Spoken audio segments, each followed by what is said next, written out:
Hey guys, it's Aaron again. Doing another deck profile video. This time it's on my Gold Paladins. It's not normal like Garmore Ezel or Spectral Duke, but I've decided to go for Garmore Pellinore because it just seems fun and quirky. Not really meant to be taken too lightly or too seriously. So let's start things off. First, the starter, Spoonbreeze Messenger. I'm running it 2 purely because it sort of like allows for maximum Pellinore chances and allows you to spam the field with sort of like less resources and whatnot. Pretty good effect as well.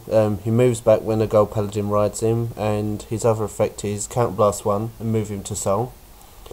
And when he boosted a unit that had an attack that hit, you can pay the cost, look up to the top 3 cards of your deck and search for a Gold Paladin among them and call it to a rearguard in the rest position, and then put the rest at the bottom of your deck in any order. So it's a pretty good start in Vanguard. Next up are the triggers. Next are 4 Elixir Sommelier. The heal trigger of the clan, nothing special. Next up are the criticals. So I'm running 4 Silent Punisher and 2 Flame Victory. In the deck I'm running sort of like 6 crit and 6 draw. It seems like the perfect balance. Stand triggers are pretty much useless in this deck completely. So it allows for a perfect balance between offense and defense, I think. Next up I'm running 2 Speeder Hound and 4 Weapons Dealer Gwydion.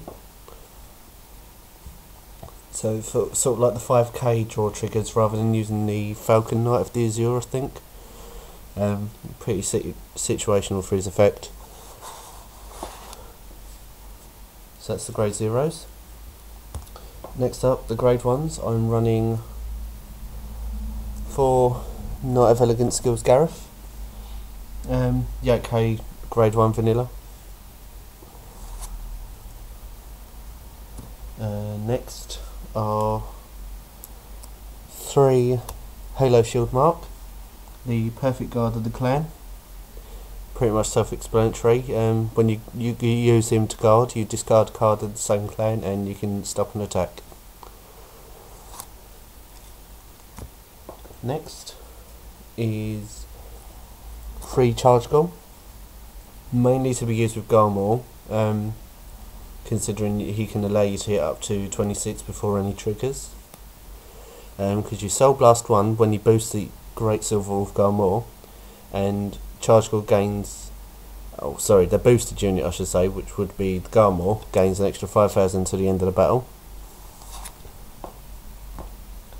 Next are 3 Listener of Truth Dindrain. She's very handy in a pinch, considering you've got Silver Fang Witch, which does the same thing, but except Dindrain has 1 less Soul Blast, but has to be called from the deck though. So when she's called from the deck to a rearguard circle, if you have a Gold Paladin Vanguard, you can pay the cost, and if you do, you can draw a card. Compared to Silver Fang Witch, which I think's 5k, call it to a rearguard, then Soul Blast 2 to draw a card. So in respect to cards that call out stuff from the deck easier, I think Dindrain comes out better than Silver Fang Witch. Then last but not least is Player of the Holy Axe Nimue. The only reason why I'm running 1 of her is because my grade 1 count was at 13 and I just didn't like it at all, so I just put her in to bump it up to 14 because I don't really like it, just seemed too low for grade 1. And she's not too bad, I always seem to get it for some reason. Next up are the grade 2s. I'm running 4 Knight of Superior Skills Bowmains, the grade 2 10k vanilla, nothing special. Next up is Lop-Ear Shooter, I'm running 4 at. He's better than Vivian late game purely because he doesn't require an open circle for the effect to go off. So when he's called onto a rearguard circle from the deck, if you've got a Gold Paladin Vanguard, you can discard a card from your hand, and you can look up to the top 3 cards of your deck and search for one Gold Paladin among them and call it to a rearguard circle, whether it be occupied or open, and put the rest of the bottom to the bottom of your deck in any order. Sorry. At 9k, it's not too bad compared to Vivian, who pretty much does the same thing, but with Lop-Ear Shooter you get more choice rather than having to hope and get random cards off the top of your deck. But I still run 3 Vivian just in case, because for early on game reasons she's pretty good. Your opponent might not be guarding so much, or she allows you to waste your opponent's hand early on guarding from her attack, because everyone knows what Vivian does. Next up are the grade 3s, and I'm running 4 Great Silver Wolf Garmore. Pretty much the best card of the deck. So when he's placed onto a Vanguard circle, you counterblast 2, and you can search for your whole deck for up to 1 grade 2 or less Gold Paladin and call it to a rearguard, then shuffle. So you play this guy, then you go into Lop-Ear Shooter. Then when Lop-Ear Shooter is placed, you discard a card, preferably either a grade 3 or a draw trigger, because they're pretty much not useful. Then you can do the top 3 cards of your deck and possibly end up superior riding Pellinore or other things, so it's not too bad. Or call out Din Drain maybe, draw a card just by soul blasting 1. So he's pretty good at tutoring out the useful cards when you need them. And the limit break is when you've got 4 more damage, he gains an extra 5 when attacking. Yeah. So when he attacks the Vanguard, he gains 5k when you've got 4 damage. Next up, and last but not least, the other card of the deck, Whitehair and the Moonshadow Pellinore.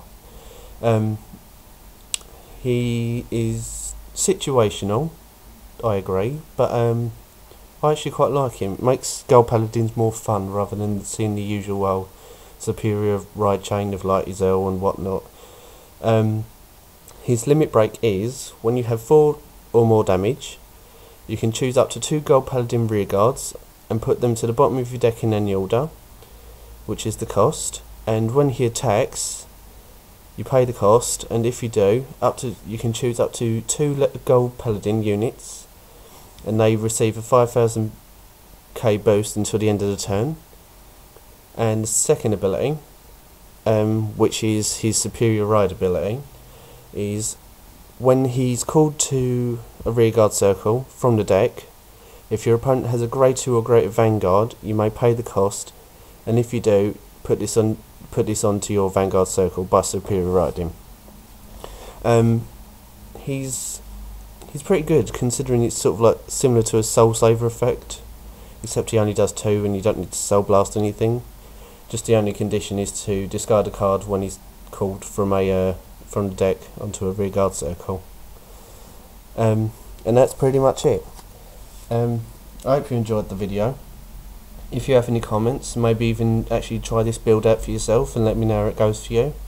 I know it does me quite well, suits my play style, and I like the quirkiness of the deck. Yeah, so just let me know, comment, like, video response, subscribe maybe even, and that's it. Hope you enjoyed it. Thanks, bye.